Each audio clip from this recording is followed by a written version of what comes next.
Karibu sana na nikukaribishe sana kufahamu historia ya moja kati ya mwigizaji ambaye amefanya mambo makubwa sana na kuacha alama katika nchi ya Tanzania. Huyo ni nani? Nimekuja na wasifu wa Mzee Jengua. Natumai utakuwa ulikuwa unafuatilia sana movie zake na vitu kama hivyo. Anafahamika kama msanii mkongwe wa michezo runingani na filamu za kibongo. Mohamed Fungafunga almaarufu Mzee Jengua, tunafahamu kabisa kwamba ametutoka au amefariki dunia. Ilikuwa ni Disemba 15, 2020 Mkuranga, mkoani Pwani. Mzee Jengua alipata umaarufu mkubwa katika mchezo runinga wa kidedea uliokuwa ukirushwa na kituo cha ITV na kutayarishwa na Chemchem Arts Group, akiigiza kama mzee katili na mwenye roho mbaya. Mzee Jengua ambaye ni marehemu kwa sasa alikuwa akisumbuliwa na maradhi ya kuparalaizi enzi za uhai wake. Mzee Jengua alikuwa akiigiza maigizo kama vile Kidedea, Ensa mwa Kijiji, Kashinde na zingine nyingi sana. Mpaka leo hii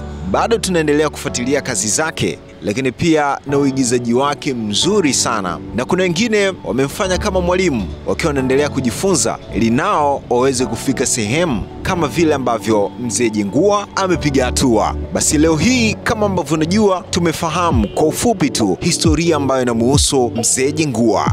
Mimi ni Tushafi Biz. Asante sana na tukutane wakati mwingine. Usichoke kufuatilia platform zetu kupitia Sport Leo Digital.